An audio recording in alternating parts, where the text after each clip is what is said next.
নমস্কার। আমার গোপাল সোনার সমস্ত ভক্তদের কাছে আমি আশীর্বাদ চাইছি। আমি অসুস্থ এবং পড়ে যেয়ে আমার ডান হাতে ব্যথা, আমার গোপালকে ভালো করে সেবাও করতে পারছি না। আমি তাই এই যে আমার বিছনায় রেখেই আমার গোপাল সোনাকে আমি দেখাশুনো করি।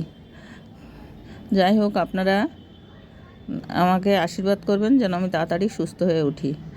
আর এই যে আমার গোপাল সোনা আমার সব সময় আমার সাহায্য করে, আর আমার বড় কোনো ক্ষতি হতে দেয় না। আমি এখানে দিল্লিতে এসেছি, আসার সময় আমরা তো গাড়ি ফেল করতাম, কিন্তু গোপাল সোনার কৃপায় আমি সব সময় আমি গোপালকে ডাকতে ডাকতে এসেছি, আর আমরা গাড়িটা ফেল করিনি, টাইম মতোই আমরা গাড়ি পেয়ে গেছি। তারপরে এখানে এসেও আজকে আমি ডক্টরের কাছে গেছিলাম। সেখানে আমি বাড়ির থেকে আমি বলে গেছি, সোনা আমি তো ডক্টরের কাছে যাচ্ছি, আমাকে যেন আবার নতুন করে পরীক্ষাগুলো করতে না হয়। সত্যি ডাক্তার দেখে আমাকে বলেনি আর পরীক্ষা করতে, বলছে এই ওষুধেই ঠিক হয়ে যাবে, আপনি ওষুধ খেতে থাকেন। একটা ওষুধ আমার 3 বছর খেতে হবে, আর একটা ওষুধ সারা জীবন খেতে হবে। আর ওই ব্যথার জন্যে ওষুধ দিল। যাই হোক, আমার গোপাল সোনার কৃপায় হাতটা আমার ভাঙেনি। যেভাবে পড়ে গিয়েছিলাম তাতে আমার হাত ভেঙে যাওয়ার কথা, কিন্তু হাতটা আমার ভাঙেনি। সবাই আপনাদের আশীর্বাদে আর আমার গোপাল সোনার আশীর্বাদে।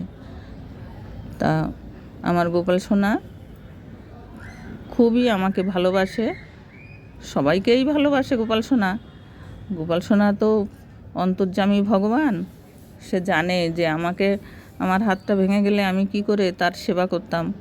তাও তো এই যে আমি শুয়ে শুয়ে আমার কাছে নিয়েই আমি শুয়ে থাকি, আর আমার কাছেই থাকে সব সময়। আমি যাই হোক সব রকম সেবা যত্ন না করতে পারলেও যতটুকু পারি ততটুকুই করি। কি করব, কিছু তো করার নেই, আমার সোনা তো দেখছে। তবে আমার অনেক বড় বিপদের থেকে আমার সোনা আমাকে রক্ষা করে, এটাই আমার বড় কামনা, আমার বড় আশা। আপনারাও আমাকে একটু করবেন, কামনা করবেন আমি তাড়াতাড়ি সুস্থ হয়ে যাই। দেখুন আমার গোপাল সোনা আমার মুখের উপরেই শুয়ে আছে। আমি এইভাবেই আদর করি আমার গোপাল সোনাকে। নমস্কার, আপনারা ভালো থাকবেন, আর আমার জন্য একটু কামনা করবেন আমি যাতে তাড়াতাড়ি গোপাল সোনার সেবা করতে পারি।